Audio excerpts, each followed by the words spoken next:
বিশ্বাস করবো আমি পণ্ডিত মশাই অনেকে চোখের জল ফেলে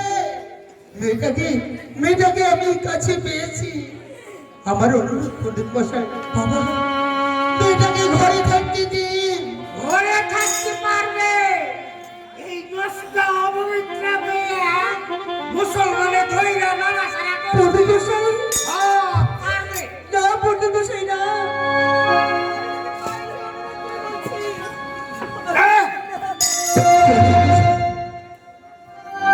আমি রঙ্গিলার বাবা হয়ে হাত জোর করে আমি ক্ষমা ভিক্ষা চাইছি পণ্ডিত মশাই। আমি সমাজপতি পদ্মলোচন পণ্ডিত, সমাজের মাথা। আমার কথা শেষ কথা। পারবো, থাকতে পারবো এক ঘরে।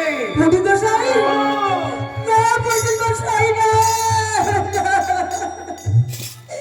বাবা কেঁদো না বাবা, সমাজপতির বিচারী আজ আমি অপবিত্র, তাই পবিত্র হিন্দু সমাজ থেকে আজ আমি বিদায় নিব বাবা।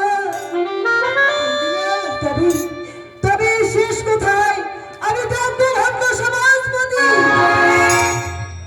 আমার বন্ধু তুই তো ধন্য পরে আপনার সেই দিনের কথা, আমার জীবনের দিকে আপনার নজর পড়েছিল, আপনার বাসনা ছিল আমার দেহ ভাঙাই।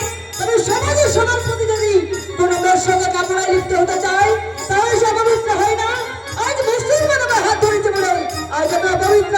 ঠিক শতদিন আপনাকে, শতদিন আপনার ওই হিন্দু সমাজের ভিন্ন বিধান নিতে।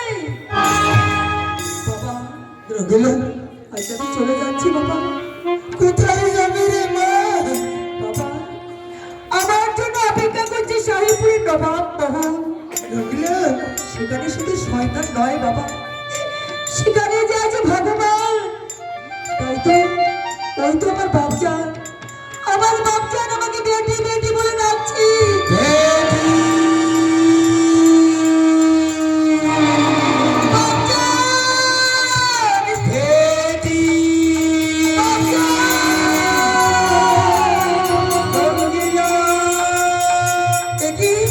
আমার সুজন বন্ধু কটেশ্বর, সুজন বন্ধু,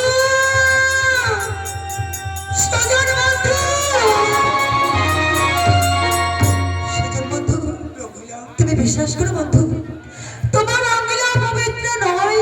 আমার কোনো কৌতূহল নেই রঙ্গিলা, আমি জানি তুমি শুধু আমার।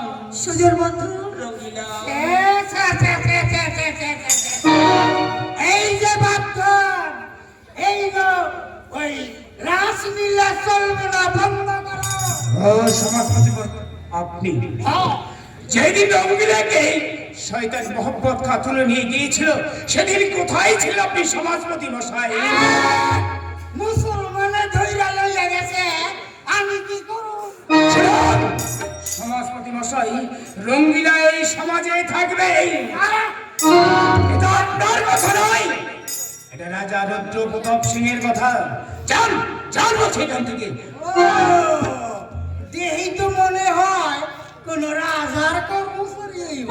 নিশ্চয় বেশি কথা না বলে এখান থেকে চলে যান, নইলে মাথা ডেরা করে খোল ঢেলে দে আপনাকে এখান থেকে মারতে মারতে আমি তাড়িয়ে দেব। যান বলছি। সে ভাবনা আপনাকে ভাবতে হবে না।